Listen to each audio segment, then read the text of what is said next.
ঈদ আনন্দ ভাগাভাগি করে নিতে দিনাজপুরে গরিব অসহায় মানুষের মাঝে খাদ্য সামগ্রী বিতরণ করেছে স্বেচ্ছাসেবী সংগঠন ট্রাই ফাউন্ডেশন। চাল, ডাল, সেমাই, চিনি, গুঁড়া দুধ, লবণ, আলুসহ নিত্যপণ্য পেয়ে খুশি এসব মানুষ। প্রতি ঈদে খাদ্য সামগ্রী বিতরণের এই মহতি উদ্যোগের প্রশংসা করেছেন বিশিষ্টজনেরা। বিস্তারিত শাহ আলম শাহীর রিপোর্টে। সুবিধা বঞ্চিত মানুষগুলোর সাথে ঈদ আনন্দ ভাগাভাগি করে নিতে 2 দশকের ধারাবাহিকতায় ট্রাই ফাউন্ডেশন প্রতিবারের মতো এবারও দিনাজপুরে খাদ্য সামগ্রী বিতরণ করেছে। নিত্যপণ্য ও খাদ্য সামগ্রীর প্যাকেট তুলে দেওয়া হয় অসহায় মানুষের হাতে।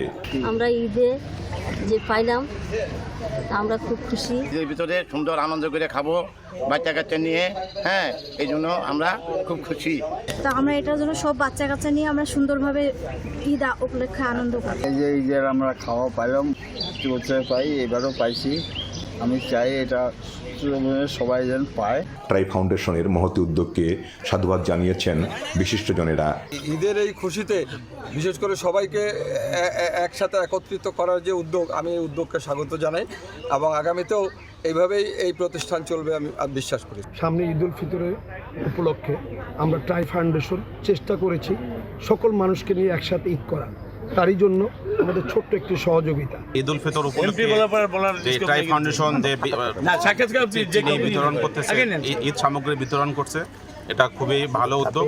ঈদ আনন্দ ভাগাভাগি করে নিতে সুবিধা বঞ্চিত মানুষের পাশে দাঁড়ানোয় ট্রাই ফাউন্ডেশনকে ধন্যবাদ জানিয়ে সন্তোষ প্রকাশ করেছেন দিনাজপুর সদর আসনের সংসদ সদস্য সৈয়দ জাহাঙ্গীর আলম। সরকারের পাশাপাশি এই বিত্তবান মানুষগুলো যদি এগিয়ে আসে তাহলেই কিন্তু আমাদের ঈদটি একটা সার্থক এবং আনন্দঘন পরিবেশে আমরা সকলে মিলে ঈদ উপভোগ করতে পারব।